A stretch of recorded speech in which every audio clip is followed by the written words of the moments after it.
Great. And so you're able to see the title of my presentation for today does focus on disciplinary literacy, and it really is about this concept of navigating, actually thinking about how we support our young people, our students, as they have to move across the many different literacy contexts of their lives. And in particular, today we'll focus on moving across the context of secondary schools, because this is incredibly difficult work for students. It's also incredibly difficult work for teachers. And I always like to start by sharing the fact that this work, all of my research, all of my teacher education work, and all of the sort of public scholarship I do really stems from my own time as a high school teacher who was navigating all the time, both metaphorically and literally. I taught high school biology, high school history, high school government, drama, and I drove a school bus. So I had many opportunities to navigate. And of course, those of you who have taught in middle and high school settings know that it's often the case that you're literally moving through the hallways to get to a different room in order to teach a different kind of class. And I think it was in my own navigations that I became really interested in the challenges and the navigating work that young people have to do, because I saw young people who could read really well in my history class, but couldn't read really well in biology class. Or even more profoundly, I think, I saw young people who really struggled to read in both of those academic classes, but when they were with me at play practice for our dramatic productions, they could read, memorize scripts, and really perform those scripts with integrity and power. And so I started to realize that this couldn't simply be answered, this question of reading struggle and writing struggle too, couldn't be answered by a turn to cognitive theories or behavioral theories only, that there had to be something else going on. And so I became really interested in questions of context and questions of motivation. And so with that, I'd like to start by just saying a word or two about why navigating. Why is that a powerful concept as we think about disciplinary literacy?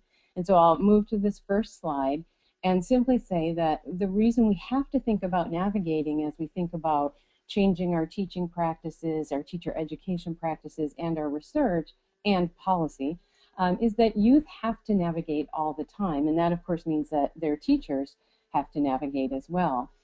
The young people I work with, whether in research or in classrooms, navigate across out-of-school spaces, from neighborhoods to relationships to workplaces, nations, discourse communities, and then into school. And as they navigate into school, they then have to navigate across classroom spaces.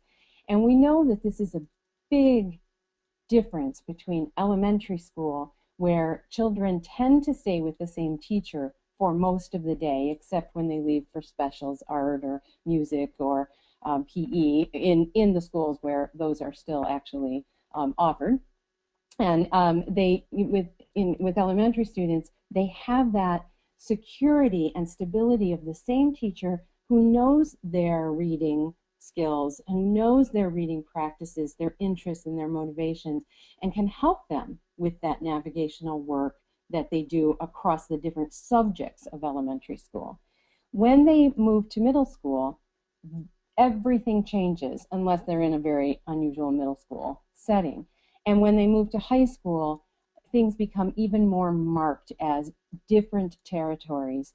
And they're marked both by the spaces of the school, the ways teachers and students interact in those spaces, and most definitely and most, I guess, noticeably by the texts and the practices that the youth are supposed to take up. And it's this issue of having to move across those spaces, and particularly the different subject areas and the disciplines that, as I say on the slide, feed those spaces or undergird those spaces that we're really interested in when we think about disciplinary literacy. I wanted to show you this, this graphic from text that Donna Elverman and I just published about 6 months ago from the theory and models of reading. And this is just an example of 2 subject area classrooms, and we give the example of, say, world history and algebra, and all the different people in those subject area classrooms who sometimes overlap with each other, who bring communities, ethnicities, families, peer groups, pop cultural texts, and discourses, and all kinds of knowledge and identities into the space, and they have to interact with each other, with the teacher, with the subject, with the text. And then all day long, they move around into these different spaces. So if this model looks confusing to you, that's good, because that is, in fact, the way we think about the challenge of learning and of teaching at the secondary, middle, and high school levels, and the challenges that youth face as they try to navigate all of those different spaces, relationships, and ways of being, reading, and writing. So why navigating in school? The work that I do has really helped to underscore that if we pay explicit attention to navigating across these multiple discourse and practice communities, we're going to be able to provide greater access to more young people. And I say this because often when we talk about disciplinary literacy, a question I will get is, isn't this just for more advanced students? And I would say an emphatic no to that question. This is not just for more advanced students. In fact, this is probably the best approach we can take for our students who really struggle with reading and writing, because they need that explicit attention to the different demands of these different discourse and practice communities. In general, the research that I do shows that these young people are often incredibly confused about why certain kinds of conventions are held in science versus math versus English, language arts, and social studies. So that explicit attention is critical. We also, by doing this work, are able to develop the kinds of skills that help build critical literacy skills. And that's going to help us develop a much more educated citizenry. And this is certainly something that the Common Core is trying to push us to do, to really help young people move from being able to process text at very basic levels, absolutely necessary, but not sufficient to be part of an educated citizenry. And then finally, and this is why this is the middle bullet and bolded in green, navigating really helps to build agency, and teaching young people how to navigate will help them build agency so that they learn to adapt, take responsibility, and have ownership of their learning. And we think that's absolutely critical if we believe that the mantra of college ready, career ready is something we care about for young people, for all young people. Then they have to have ownership over their learning. Why navigating the disciplines? Well, disciplines, as experienced in school, are spatially and relationally bound. So there are literally different classroom spaces, and they might have different kinds of organization, and they imbue different relationships with people. So that piece is really critical in helping young people navigate. We also know that learning to navigate really can support subject matter learning and interdisciplinary thinking simultaneously. Another question I often get is, if we drill down into disciplinary literacy and disciplinary thinking, won't that make kids sit in silos too much? Won't we be reifying the disciplines and making them seem more powerful than they are? My argument, and it's based in part on my theory, but in part on research I've done as well, is that when people have a greater hold over the discipline and they actually know how knowledge is produced in it and they participate in that, they're much more adept at looking across disciplines and actually starting to make connections across. And that's the third bullet, really, that this kind of attention to navigating helps to develop what we think of as meta-level awareness, which then supports the development of independent navigating.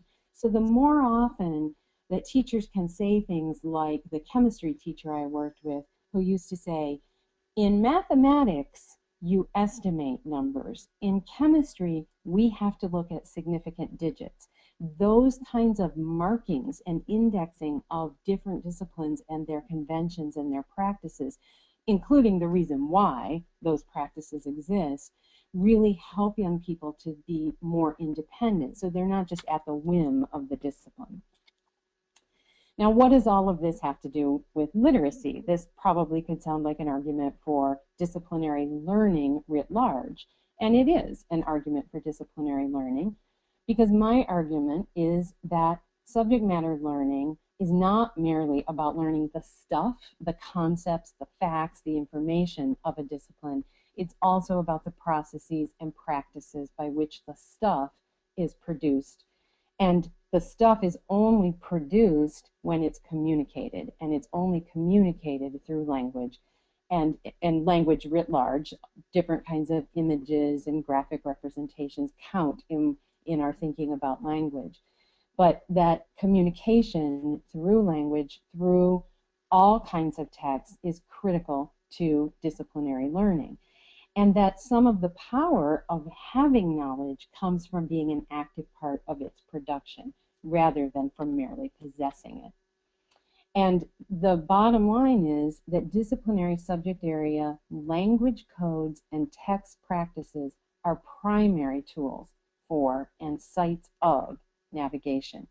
And this means that we have to do a number of different kinds of things when we're engaging students in learning these language codes and text practices. But the critical piece is that they have to be situated in the kind of thinking and the kind of work that's actually done in disciplines. I'll pause here to say that when I make that statement, I certainly don't mean the level of expertise that these things are done in disciplines. What I mean is that we have to engage young people in developmentally appropriate activities that really support their disciplinary thinking. And it's often at this juncture that I like to tell the story of my child, who is now a teenager, but at the time this happened was about 2.5 or 3 years old, in preschool, and she was in the bathtub one evening, and she was playing with a bottle that, you know, had a squirt top, and she said to me, she squirted it up in the air, and she said, "Mommy, do you want to know why this goes up in the air when I push on it?" And I said, "Why, yes, I would love to know why it goes up in the air when you push on it." And she said, "Well, see this part?" And she pointed to the, quote, empty part and said, "You might think this is empty, but it's not. It's filled with air." And then she proceeded to actually give me a highly scientific explanation for why the air pressure actually pushed the water out of the bottle. This all happened because she had done an investigation in her preschool setting. So that really helps to underscore the point that we're not talking about the expertise of a physicist in this case. We're talking about the developmentally appropriate expertise of a child. And I also like to say that really very young children are quite a bit like members of the disciplines. They ask a lot of questions. They wonder about the world. And what I see happening, especially with the young people I work with around the country, but especially in Michigan and especially in Detroit, is that they've learned to stop asking the questions. That what school has done for them is sort of push the questions to the side. And they begin to think that subject matter learning or disciplinary learning is about learning sets of facts. And so we need to regain that wonder of a child, much like those people do in the disciplines, and help them learn to refine their questions and learn how to investigate them. So what does it take to teach navigating? I'm arguing that teaching youth how to navigate involves teaching literacy skills and strategies that are necessary for reading and writing at basic levels. I would never make the argument that you can sort of skip over the basic level of literacy development. And that, of course, means that when we're working with 14-year-olds who are really struggling readers at the basic word level, we have a greater challenge. But I will also argue that pulling them into word level reading by giving them really interesting questions to ponder and good reasons to read and good reasons to write will actually help to support that literacy skill and strategy development. We also have to teach the literacy practices valued in a given space, context, or relationship. So we have to actually help them come to understand the literacy practices of those different disciplines, because those are particular kinds of spaces or contexts and relationships. Those are particular discourse communities. And then finally, we have to help them develop linguistic awareness necessary for navigating across these spaces, contexts, and relationships. And that means that we have to actually help them think about how words differ, how phrases differ, and how ways with words, to borrow from Shirley Bryce Heath, really differ across disciplines. What's powerful about borrowing the Heath quote is that Heath's work is often thought of as a way of thinking about cultural differences. And it's fascinating to me that when we're talking about life outside of school, we often talk about cultures. And when we talk about life inside school, we talk about classrooms, subject areas, or in some cases, disciplines. But disciplines, subject areas, and classrooms are also cultures. And we need to apprentice our students to those cultures and then help them become aware of how those cultures are different from the ones they inhabit in other spaces in their lives. So now I'd like to turn to some of the practices, and I hope that I'll be able to move through these relatively quickly without losing all of you.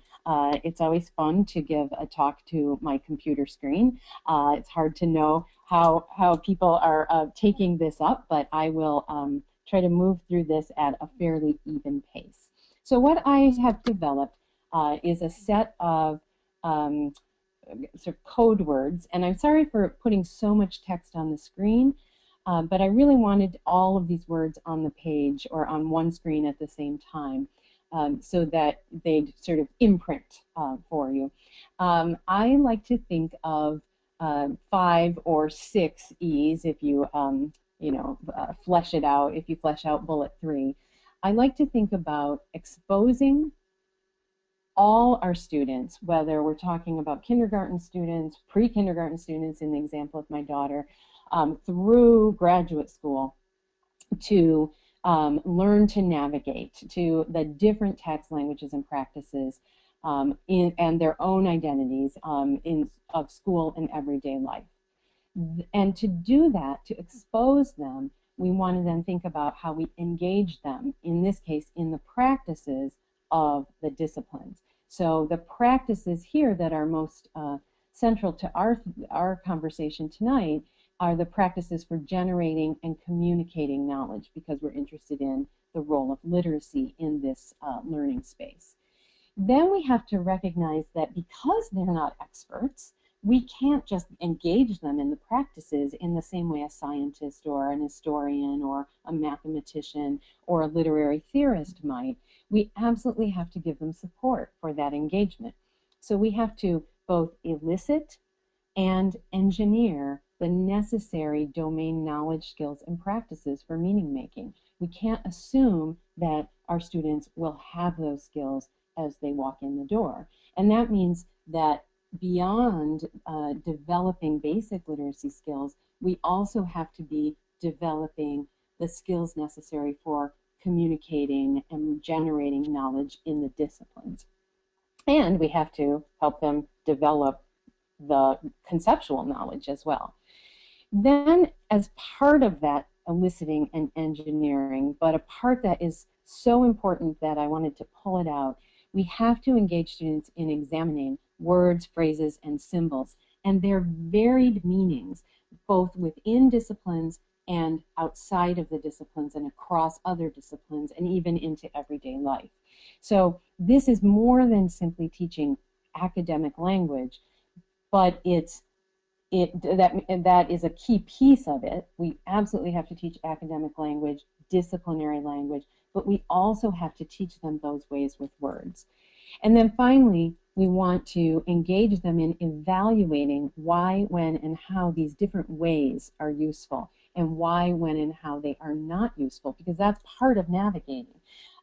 Jim G. writes about discourses with an example of walking into a biker, like a motorcycle biker bar, and having all the wrong discourse, the wrong outfit, asking for the wrong kind of drink, talking in the wrong way in the biker bar, and what the consequences of that might be. And so we need to engage our students in thinking about that, those consequences, and why these ways are useful, so that they come to understand that these are conventions, they're human conventions. They didn't, descend from on high. They didn't come from the ground, as one of my research participants many years ago said about the periodic table. It's just there, and it's just so beautiful and logical. And it was clear she had no understanding that someone had actually organized it in that way, that those elements don't necessarily exist in a nice, neat chart in everyday life. So these recommendations beg a few questions that I'm sure are running around in your minds. First of all, what are the practices of the disciplines? And do we know enough about those practices to be able to then take them up with our students? Again, or similarly, what are the valued words, phrases, and symbols of the subject areas or disciplines, and what do they mean? And finally, why are the specific practices of a given discipline useful, and when are they not useful? And so in order to engage our students in those kinds of questions, we actually have to know them ourselves. And that is one of the big challenges. That's one of the challenges that led Bob Bain and me to develop this clinical rounds program, so that we could really drill down into disciplinary literacies with our students. So let me run through some of these. The exposed students of all ages, I don't have examples of, because this is really more of an argument that this is something that we can do. I guess an example would be the anecdote I shared about my own daughter, but there are a number of different really wonderful research projects, particularly in the sciences. One that Freddie works with at the Lawrence Hall of Science on Seeds of Science, Roots of Reading. There are others,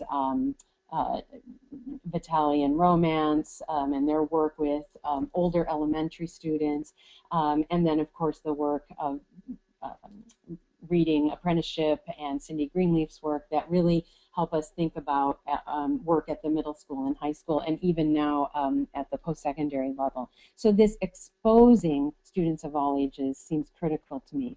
But one important point about that is we need to expose the students to these things, but not expect them to act like experts and not give up when they aren't able to do that.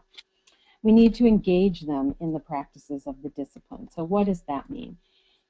Although we believe that these are highly discipline specific, our research, which involves spending time interviewing members of the disciplines, people who are practicing scientists, practicing historians, literary critics, mathematicians, our work really trying to get at what do you do when you're doing your work every day, has led us to a set of sort of generalized categories. Each of these categories that is listed here on the slide differs by discipline. So problem framing, question posing came up in every conversation we had, and all of the research done by others on this same task, what are the practices of the discipline, it has come up repeatedly. All members of disciplines are asking questions, framing problems to be studied. How they do it the methods, the procedures, the literature they turn to is different, but they are all engaged in problem framing and question posing. They are all gathering and working with data. Data really different.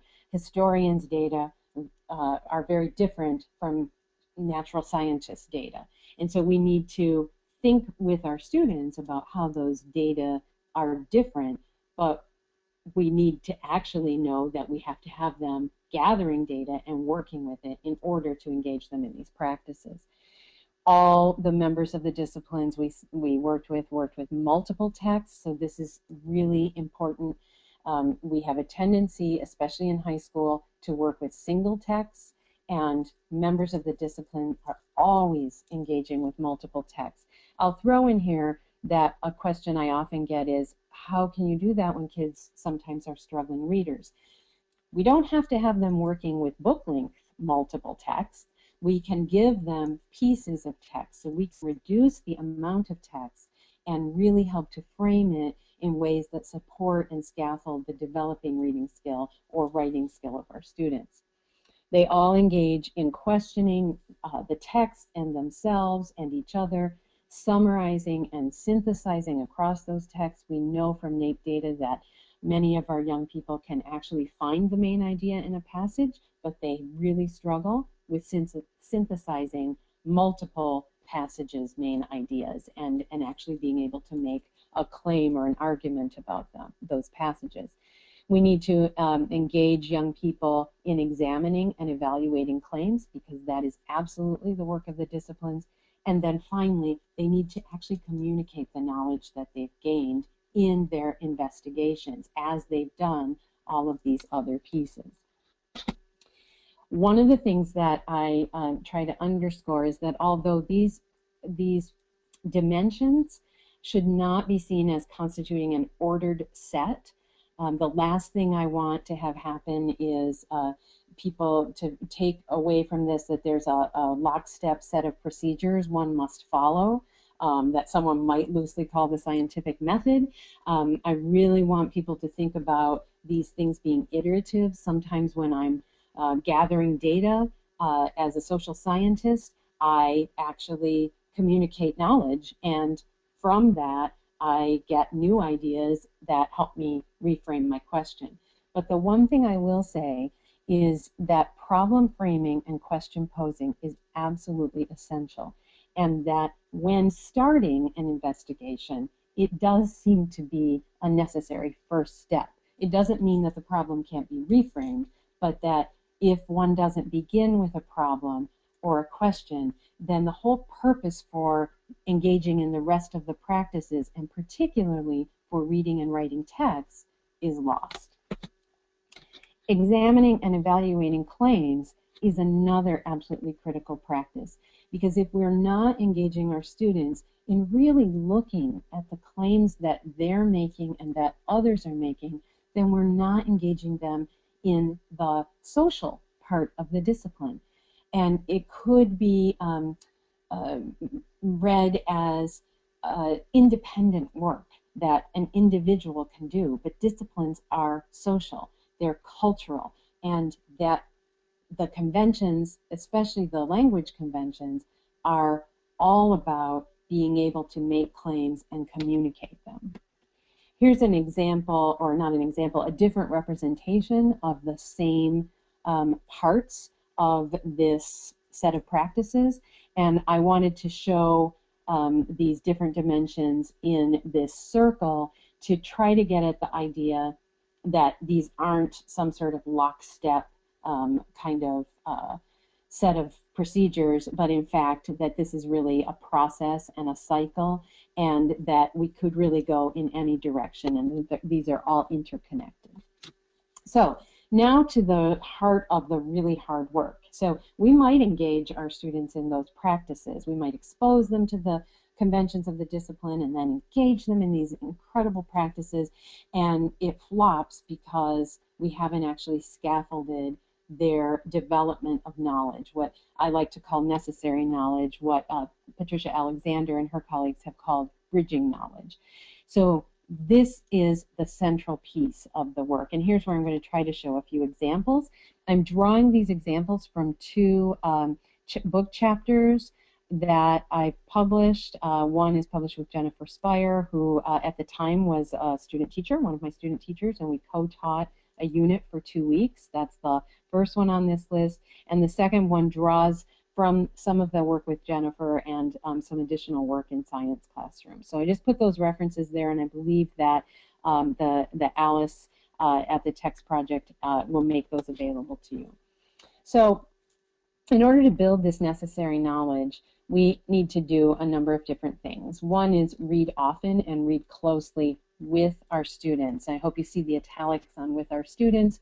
There's lots of talk about close reading these days, and you know, there's great value to close reading as long as we know why we're reading closely and that there's a real purpose to it, and we remember that people in different disciplines read closely in different ways. But what I really want to emphasize here is the point about reading with our students. There's just not enough reading done in especially high school classrooms, but also middle school classrooms, and not enough group reading that really helps students work through texts. We need to discuss and debate ideas in the text, question text and others, analyze data together, write to respond and analyze, and then read others' writing and evaluate claims. Again, I'll draw my poor daughter into the talk and tell about her experience in an advanced placement U.S. history class last year, which was just fabulous because they did all of this work every day. They spent incredible amounts of time scouring through these primary sources, and she knew those sources and she knows history in a way that I was never able to achieve when I was teaching high school history, and it made me want to go back and teach in a classroom again on a regular basis so that I could actually take up this her teacher's model. It was fabulous. We also need to think about when we're engaging in working on this idea of reading closely, what are the disciplinary conventions that work with reading closely. And I want to draw your attention to the method of talking to the text that the Reading Apprenticeship folks have really helped to promote, and think about how we can take the talking to the text idea and use that in disciplinary ways. And so here's an example of how I might do it in teaching high school history and how we actually have done this in the classrooms we're working in. Focusing on how does the text address the problem I'm studying, who wrote the text, when was it written, how does it compare with other texts, and what are the warrants? How do we evaluate the evidence in these texts? That's a different kind of talking to the text than many of us might be accustomed to, in which it's really more about this sort of personal interaction with the text and posing questions about which we're fascinated or confused. This is really geared toward disciplinary work. Another piece that we need to do to develop necessary knowledge is really to think about how we press our students for understanding. Something that we've seen in our work in Detroit in science classrooms is that really well-intentioned teachers worried about pressing their students for understanding because they were afraid that they would demotivate students, that they would make them feel like they were being pushed too hard.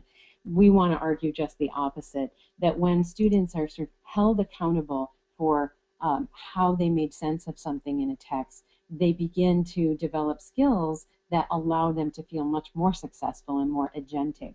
So, the idea of turning to text and saying, show us where you found that. Show us what sentence makes you believe that this is true about X. Modeling really good questioning skills, questioning the text, thinking about questioning the author. Becca McGowan's idea of really getting the students to talk to the author and try to understand why was this author posing this in this particular way. And then also providing very specific feedback about why a particular interpretation of a text or of a disciplinary problem or of a claim that was made as a result of an investigation is either helpful, useful, or actually not adequate. So I want to show you an example. This is drawn from the piece with Jennifer Spire that really taught us the importance of doing this kind of work. This was a text, a primary source that we gave our students in a unit on immigration law in U.S. history. And I don't have time to share with you all the different pieces of the unit that we had built. We had done a lot of work to elicit knowledge from our students, from using a KWL strategy to kick things off, to engineering knowledge by having them illustrate the different laws, so that they actually had to go to a different level by trying to make a picture of something and think about what is this law representing. It was actually in that act, and we did a lot of writing, by the way, just to build on that too, that we were using writing as a tool for engineering the necessary knowledge. But it was in the act of trying to produce these drawings that we came to understand that our students could read the words, but were often struggling with what the laws actually meant. And it became most obvious with this particular law because, as many laws are, it was written, it appears to actually obfuscate and make less than transparent the motivation behind the law. Again, I don't have enough time to really drill down into the challenge, all the different challenges they face. They face some at the word level, phrases like per centum or resident in the second to the last line of the text, used in a way they weren't familiar with. Many of the students were themselves immigrants, and so the word alien was foreign to them. But what was really powerful about this example was the students who were assigned to draw this, they were in a group and they were assigned to draw this particular law, had no idea what to draw, because the text really in some ways doesn't say much on the surface, but it says an enormous amount if you do, as we did, if you ask the students, what was the emergency? Why is this called the Emergency Quota Act? What was going on? This is where necessary knowledge, however, played a huge role. They simply couldn't interpret this text because they didn't, despite having had U.S. history, they didn't have the necessary knowledge to make sense of why there would be an emergency in 1921. So we very quickly had to provide them with other kinds of information. Now, the easiest way to do that, any sort of conventional high school teacher will tell you, is to give a lecture. But we wanted to resist giving a lecture, and so we instead ran to the internet. We did this ourselves because there was only one computer in the classroom, and we did it between sections of the class, and we pulled out these statistics. And then we immediately put this into practice with the next group of students so that we could see whether this would make a difference. If, in fact, they could, by looking at these statistics, start to discern what the people making the laws in 1921 defined as an emergency. And it becomes clear, if you're really good at reading tables, that the emergency is right here. That the growth in immigrants from particular populations was really posing or creating an emergency in the minds of some people in the United States. Simultaneously, there's a drop in immigrants from other areas, and we also had to help the students see how those numbers were shifting. An important point here is that this is an active reading a table, knowing which direction to read, knowing what matters here, thinking about what the columns and the rows represent is absolutely a critical act of reading, and we did have to teach that in that moment. So we couldn't simply hand it over to our students. We actually had to engage them in thinking about what the table was telling us. this was especially important because we had another table we wanted to share with them. But when you look at this table, you'll see that it's actually formatted in exactly the opposite way, and that instead of reading across to see the emergency, you actually have to read down, and that the emergency becomes evident when you go down the table and recognize that once the 1921 law was put into place, and a later follow-up law in 1924, you start to see the numbers of those same immigrant groups dropping radically. So that piece was really compelling to our students. However, it wasn't quite enough, because our students also lacked the necessary knowledge of who those immigrant groups were. And so we had to draw on some other kinds of tools that, again, historians, this is disciplinary literacy work, that historians would most certainly use. So we pulled images, and we actually had, and I don't show these all here in the interest of time, but we had a whole collection of images of immigrants from the different regions and different nations. And we also used maps so that they could think about where these nations were, and we provided background on who the people were and what some of their cultural and it was with that introduction of all sorts of additional information that that very short piece of text suddenly became meaningful in a very different way. This is another example, very quickly, of a way we build necessary knowledge, necessary literacy skills, and necessary disciplinary literacy or disciplinary practice skills. And that is this idea of reading across, coming back around to text, and really looking closely. So not just reading closely inside one text, but across text. So at the beginning of our unit, we had introduced the unit with a reading of the Lazarus poem, Give Me You're Tired, You're Poor, that you see on the right of your screen. And at the end, or near, but actually near the middle of the unit, we were drilling down into the text you see at the left of your screen. And so at one point when we read the law on the left, we pulled back up, just like you see here, the Lazarus poem, and we asked them if these two texts work together. If what Lazarus is saying, which is inscribed on the base of the Statue of Literacy, is supported by the kind of law that one saw in, I believe this, 1903. And of course, as we walked through, and we had already done a very close reading of the Lazarus text, and then we took apart the law, they could see very clearly that the tired, poor, and huddled masses were not really welcome in 1903. What becomes even more compelling is that Lazarus actually wrote her poem as a protest against laws like the one that was finally passed in 1903. And so they're really learning deep and meaningful history through this process of investigating these laws, and they're learning to read and write in really powerful ways. I'm going to have to do this very quickly. The next piece is examining disciplinary language and disciplinary language practices. I'll just emphasize here that one key piece I would really like to see more in, especially in middle and high school classrooms. This is less of a problem in elementary school classrooms, but we just need to say, write, read, and define words and concepts far more in high school and middle school classrooms. There are so many words said in these classrooms at the secondary level, and the corresponding written word is not available to students.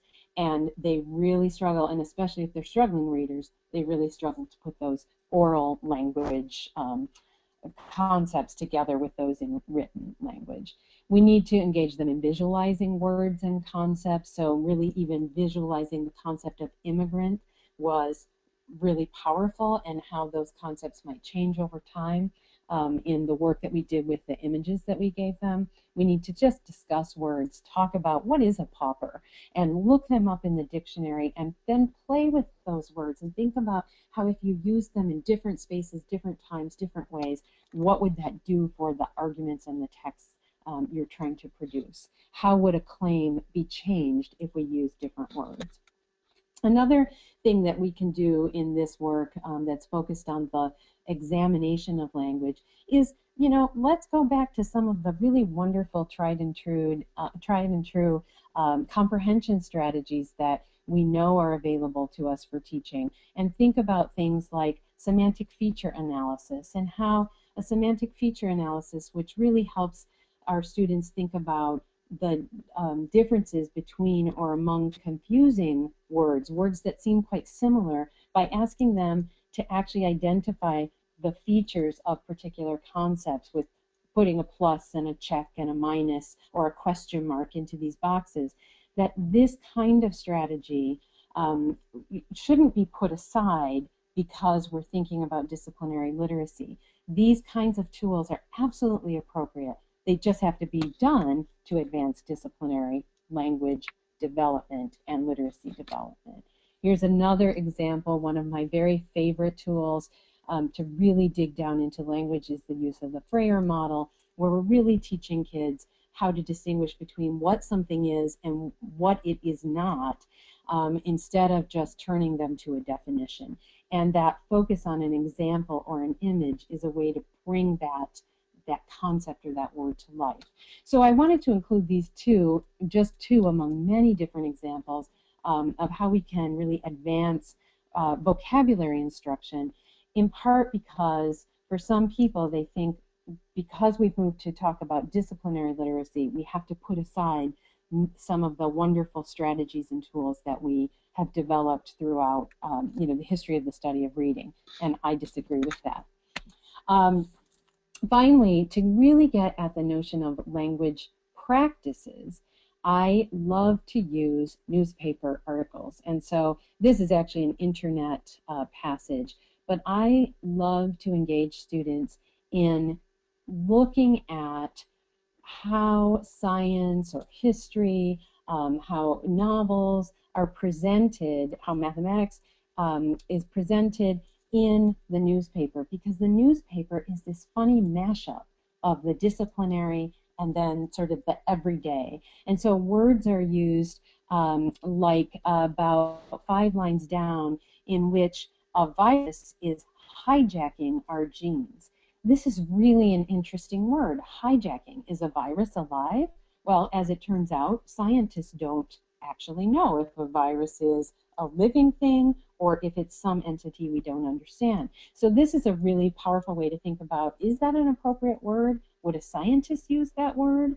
Would a scientist be more cautious? Why would a journalist use that word? And so we start to examine how words, phrases, and ways with words are powerful in some contexts and not in others. This is also a great piece because there are lots of sort of insider words here, like the phrase in the third and second to last lines, the notion of a lead author of the study. So first of all, a number of kids I work with would probably think that was a lead author. And then second, what is a lead author? What does that mean? For students who've never written something for publication, they may have no concept of that. So this kind of text, if I had more time, I'd show you many more wonderful possibilities for playing with these texts and using them to examine language practices. This is really a powerful example to hopefully get you to the idea of thinking about how you engage kids in these conversations. Also note, it's an extremely short piece of text. So you can do this with students if you're doing it as a close reading. Finally, we need to engage our students in evaluating claims and practices. Some of that work gets done by having them look at the language, but again, it gets done through close reading. It gets done by having them present to each other, to expert visitors, and really talking about the claims they're making and the text they've produced. I won't say more about that here. I did want to show you the differences, for example, between historical argument and scientific argument, but I can see that we're running short on time, so I'm going to jump to the next slide. I have written about this in some of the texts that I sent in on the reference list. In sum, we really need to expose, engage, elicit, and engineer examine and evaluate with our students. And finally, we need to expect that they can engage with us in this work, but we also have to recognize, even with our high expectations, that we have to support them in these navigations, or this work really won't help them learn new and more complex and facile ways of moving across the different literacy contexts of their school and everyday lives. Thank you very much for the chance to share this. I'm sorry I raced through it and it was a whirlwind. Here's a link to more access, or access to more work. Over to you, Freddie.